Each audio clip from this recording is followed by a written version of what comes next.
de façon, je l'ai dit tout à l'heure, on le fait, nous, on l'avait ouvert notre site en 2007, on a apporté les briques de ce site à ce portail unique. Et la question que vous aviez posée, c'était de savoir est-ce qu'il y a un coût supplémentaire. Non, il n'y a pas de coût supplémentaire. C'est exactement le même prix. Si vous allez à un guichet physiquement, si vous envoyez votre dossier par courrier, vous utilisez, et souvent quand on regarde les personnes qui s'immatriculent en ligne, ils le font le dimanche soir à 23 heures. Le chef d'entreprise, son obsession, c'est pas d'être immatriculé à tout prix, c'est déjà démarrer, rassembler ses idées pour démarrer son affaire. Alors, aujourd'hui, peut-être qu'il faudrait aller plus loin dans la création de ce portail, c'est-à-dire rendre certains aspects obligatoires pour certaines formes de société d'utiliser le portail. Aujourd'hui, c'est assez anachronique parce qu'on peut commencer, alors le dimanche soir à 23 heures, je vais immatriculer ma société, j'ai oublié une pièce. Le greffe qui a reçu l'immatriculation, la demande d'immatriculation le lendemain, s'aperçoit qu'il manque la pièce d'identité de la personne. Il va lui renvoyer un mail pour lui dire qu'il manque cette pièce. Et la personne peut nous redéposer cette pièce manquante par papier. Elle choisit. Ce qui est assez compliqué et ce qui crée des complications, nous, techniques, pour organiser tout ce réseau, pour recevoir ces immatriculations. Et simplement une idée, parce qu'on a un groupe national qui travaille sur la dématérialisation, qui réunit les 4 groupements de greffiers, se réunissent tous les mois pour définir un certain nombre de champs de compétences et d'avancer. Et on a unifié, il y a environ maintenant 2 ans, les codes juridiques. Lorsqu'on a compté les codes juridiques de formes juridiques, simplement les codes de formes différentes qui existent dans le droit français, on était à plus de 200 formes juridiques. Donc avoir la prétention aujourd'hui de créer un portail unique qui permette d'immatriculer toutes les formes de société, c'est pratiquement impossible. Enfin, ça serait très compliqué, ça prendra beaucoup de temps et ça coûtera extrêmement cher. Par contre, pour immatriculer la SARL ou l'entreprise individuelle, c'est extrêmement simple. Ça représente quand même plus de 80% des immatriculations. Mais cet outil, aujourd'hui, fonctionne. Mais il n'y a pas de caractère obligatoire. Pour toute la France. Très bien. Merci beaucoup de ces explications. Je crois que... J'avais une autre question plus directe, on va dire. Puisque vous avez dit que, tant qu'à faire, autant en profiter, hein, puisqu'on n'a pas tous les jours la chance de vous avoir. Je voudrais avoir votre avis, puisque vous êtes les seuls professionnels, j'allais dire formés, dans la juridiction du tribunal de commerce. Ou tout au moins, avec, comme vous l'avez dit, pour devenir greffier, il faut un master 2, il y a une formation, il y a un certain nombre de choses. Et un examen. Je voudrais avoir votre avis sur la nécessité ou non d'un échevinage au sein d'un tribunal de commerce, puisqu'après tout, ça peut bouleverser aussi le rôle du greffier, s'il n'est plus le seul en état d'être véritablement le professionnel du droit. Vous savez bien, hein, quand on a une compétence et qu'on a en face de soi ou avec soi c'est un peu comme les élus et les fonctionnaires. Vous savez, des fois, un maire, il a son directeur général qui connaît les choses, et puis quand le maire a été directeur général des services, c'est beaucoup plus compliqué pour les services d'aller lui dire telle ou telle chose. Alors je voudrais bien avoir votre avis sur la question de l'échevinage, la question de la formation des juges, et puis peut-être aussi sur le niveau d'échevinage, puisqu'on a vu, ou la spécialisation parfois de certaines juridictions en fonction de tel ou tel niveau de difficulté ou niveau d'entreprise.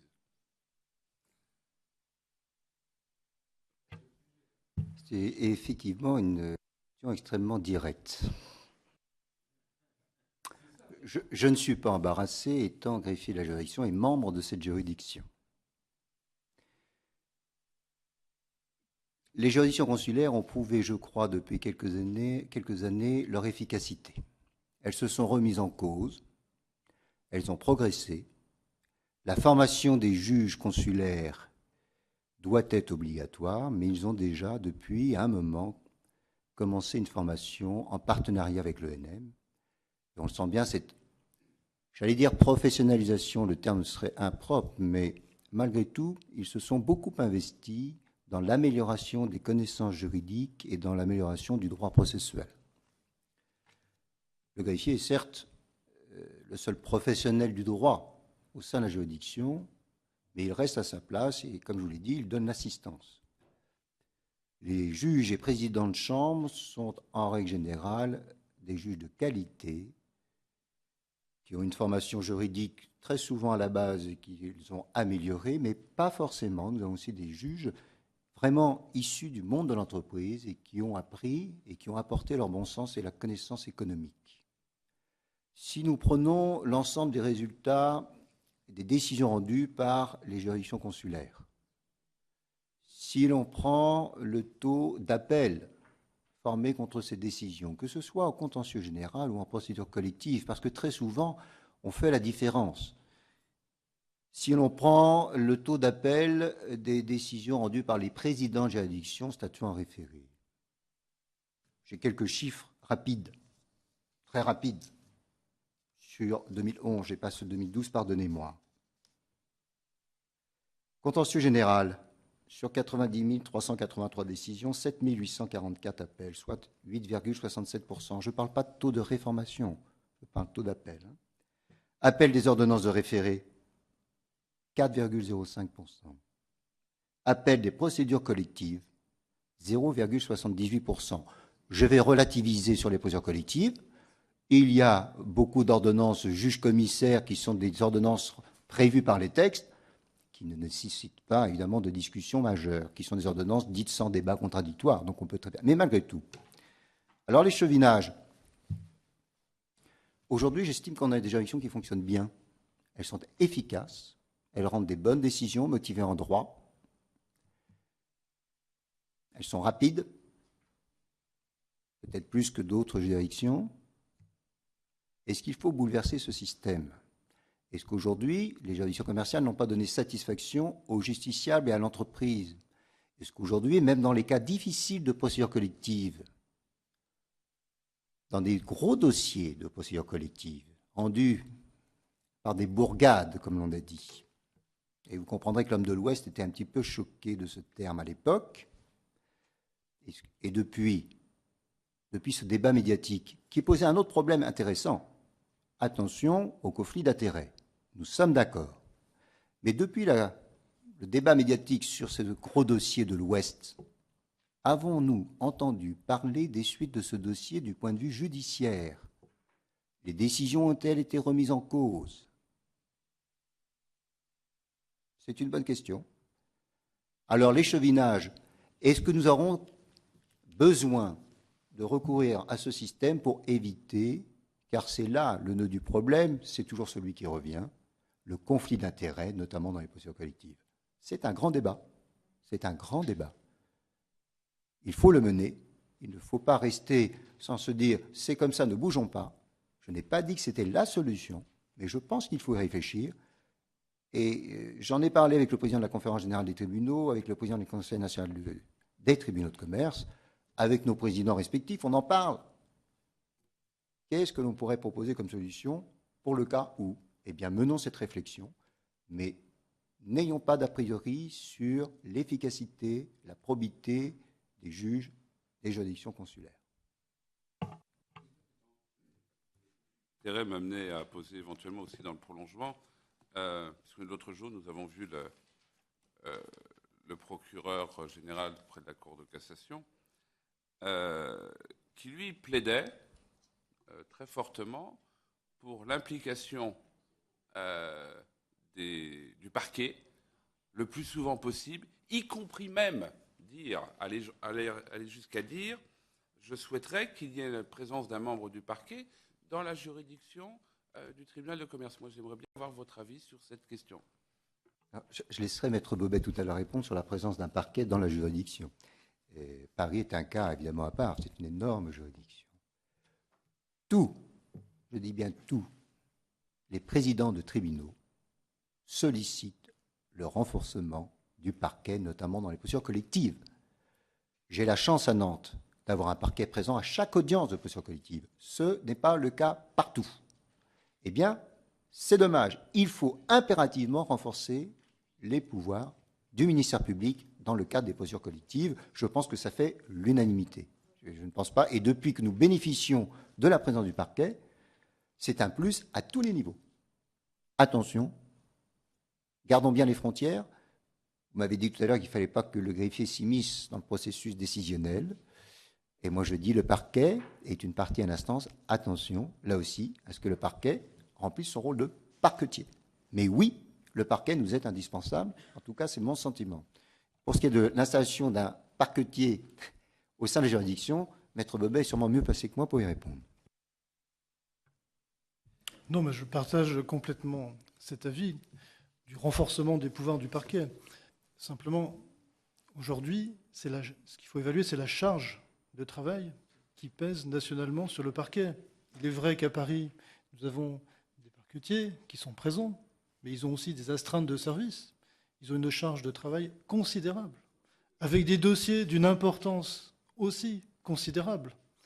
Donc pour eux, bien sûr, je pense que ça pourrait être que très positif pour l'institution des tribunaux de commerce, mais il faut aussi pouvoir évaluer et apporter les moyens nécessaires, des moyens essentiellement humains. Je crois qu'ils doivent être moins de 2000, peut-être 1800 sur le territoire national. Peut-être pour beaucoup, ce n'est pas le cas dans les grandes villes probablement, mais pour beaucoup aussi avoir une connaissance, une formation qui puisse leur permettre d'exercer avec le maximum de compétences nécessaires au sein d'un tribunal de commerce.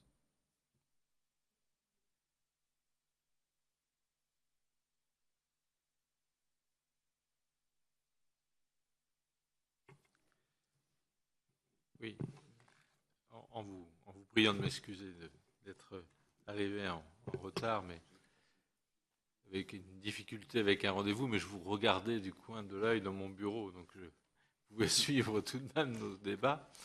Yves Goisouet, député de l'Orne, je suis aussi un homme de l'Ouest. Je voulais vous poser une question. On voit bien depuis le début de nos auditions que la réalité des tribunaux de commerce n'est absolument pas homogène sur le territoire. Il n'y a rien à voir entre un petit tribunal de commerce qui n'est pas du tout péjoratif dans ma bouche, et le tribunal de commerce de Paris ou le tribunal de commerce de grandes agglomérations. On voit bien que ce n'est pas la même réalité, que les juges consulaires ne sont pas forcément les mêmes, désignés, enfin ils sont désignés de la même manière, mais pas désignés par le même corps électoral, si je puis m'exprimer ainsi. Ça ne donne pas les mêmes personnes, ça ne donne pas les mêmes compétences, et on voit bien qu'il y a là une articulation qui se dessine dans tous nos travaux depuis le début. En même temps que l'on constate aussi, pour toute profession confondue, les efforts vraiment considérables qui ont été effectués. Je relis cette remarque avec l'idée de l'échevinage qui fait son chemin sans qu'on pense les uns et les autres forcément qu'il s'agisse du tout de la panacée, et sans qu'on pense aussi que les juges professionnels soient d'une part suffisamment nombreux, d'autre part suffisamment outillés et enfin suffisamment formés pour que ça puisse être immédiatement opérationnel. Mais est-ce que vous ne pensez pas que sur un certain nombre de petites juridictions qui, pour le contentieux général de manière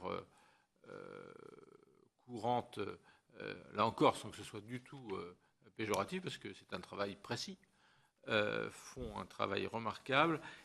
Pour un certain nombre de petites juridictions, il y ait lieu, pour des procédures collectives, à imaginer une spécialisation sous une forme ou sous une autre qui pourrait amener à faire en sorte que, c'est toujours difficile parce qu'on est toujours attaché à sa compétence, mais à faire en sorte que ces contentieux peut-être un peu plus complexes, qui d'ailleurs ont un impact médiatique beaucoup plus important, puisse être